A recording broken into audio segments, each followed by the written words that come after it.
Benvenuti, cari lettori e spettatori di Gossip alla turca, il luogo dove i fatti del jet set turco vengono indagati con rigore giornalistico e un pizzico di curiosità popolare.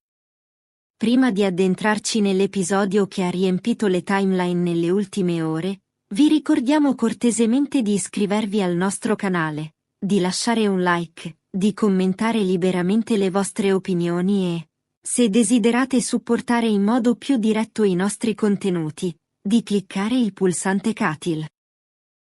Questo piccolo gesto ci aiuta a continuare a offrirvi analisi, scoop e approfondimenti.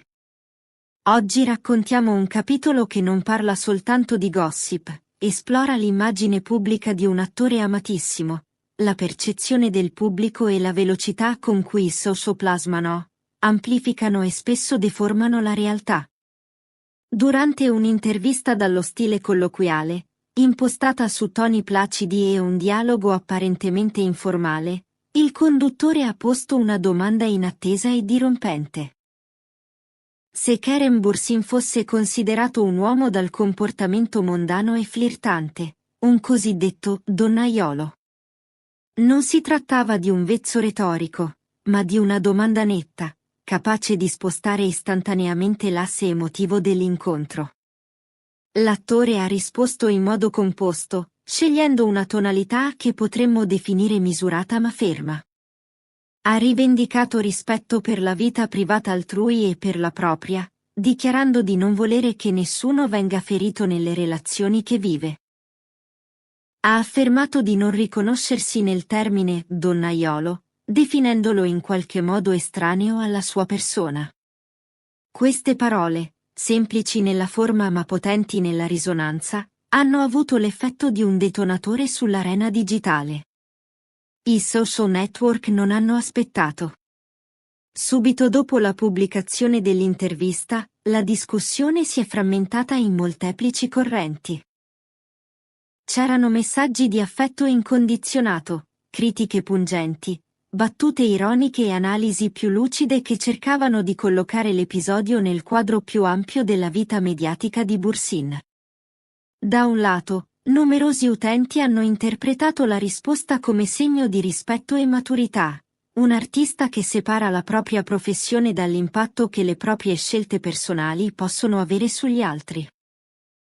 Dall'altro, non sono mancati commenti che hanno evocato relazioni passate, fotografie di paparazzi e titoli di tabloid, suggerendo che l'immagine pubblica dell'attore fosse stata costruita anche attorno a episodi di visibilità sentimentale. Vale la pena sottolineare come una parte consistente del dibattito sia stata animata dalla giocosità tipica delle piattaforme più giovani. Meme, montaggi e brevi sketch hanno trasformato la discussione in intrattenimento, rendendo la vicenda virale in tempi brevissimi. I siti di intrattenimento e le riviste di cronaca rosa hanno rapidamente proposto letture diversificate.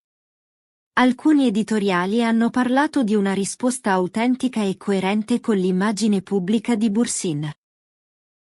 Altri, invece, hanno suggerito che l'attore abbia deciso di adottare una linea comunicativa studiata, utile a preservare una reputazione che è anche un capitale professionale. In analisi più sofisticate, esperti di comunicazione hanno osservato che la gestione del discorso privato da parte di personaggi pubblici non è mai neutra. Una frase può agire come contenitore di significati, rassicurando i fan, spegnendo curiosità morbose ma anche aprendo spazi per nuove speculazioni.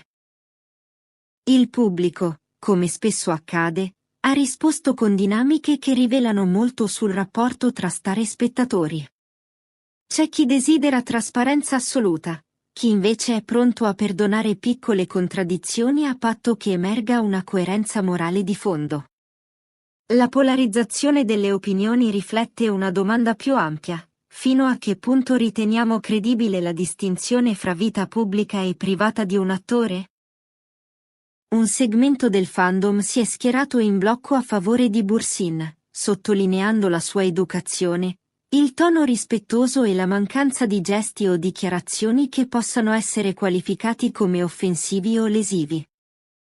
Altri, più scettici, hanno accusato una certa teatralità nel modo di comunicare, suggerendo che la risposta potesse essere stata modulata per salvaguardare l'immagine professionale. Dietro le quinte della semplice domanda c'è, in realtà, un meccanismo complesso. La costruzione dell'immagine. Attori come Bursin navigano un panorama mediatico dove ogni gesto, ogni sguardo e ogni parola vengono letti come brand e, talvolta, prodotti per un mercato dell'attenzione. La gestione di una risposta del genere non è dunque solo questione di verità personale, ma anche di equilibrio fra autenticità e tutela del lavoro. Molti opinionisti hanno ricordato che una carriera internazionale richiede una cura particolare dell'immagine, specie se l'attore è anche testimonial di brand o protagonista di produzioni con ampio bacino d'utenza.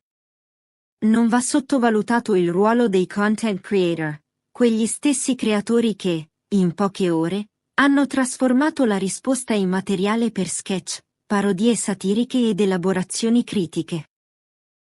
Video con milioni di visualizzazioni hanno riproposto la frase chiave montata in frame comici, mentre canali dedicati hanno offerto analisi lunghe e ponderate.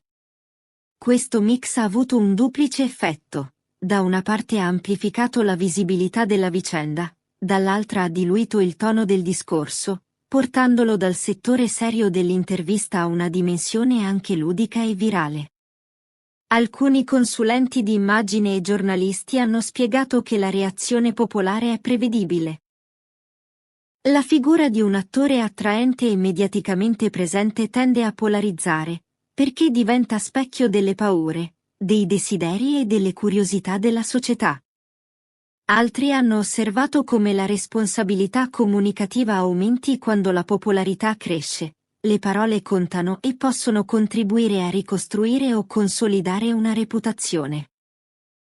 In ogni caso, la frase pronunciata da Bursin ha avuto il pregio di avviare una conversazione pubblica su temi quali rispetto, limiti della curiosità mediatica e il confine fra vita privata e ruolo pubblico.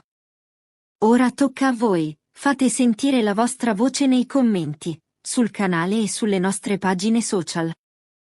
Secondo voi la risposta di Keren Bursin era frutto di una posizione sincera o di una strategia ben studiata? Che peso date, personalmente, alla vita privata delle celebrità quando giudicate il loro comportamento pubblico?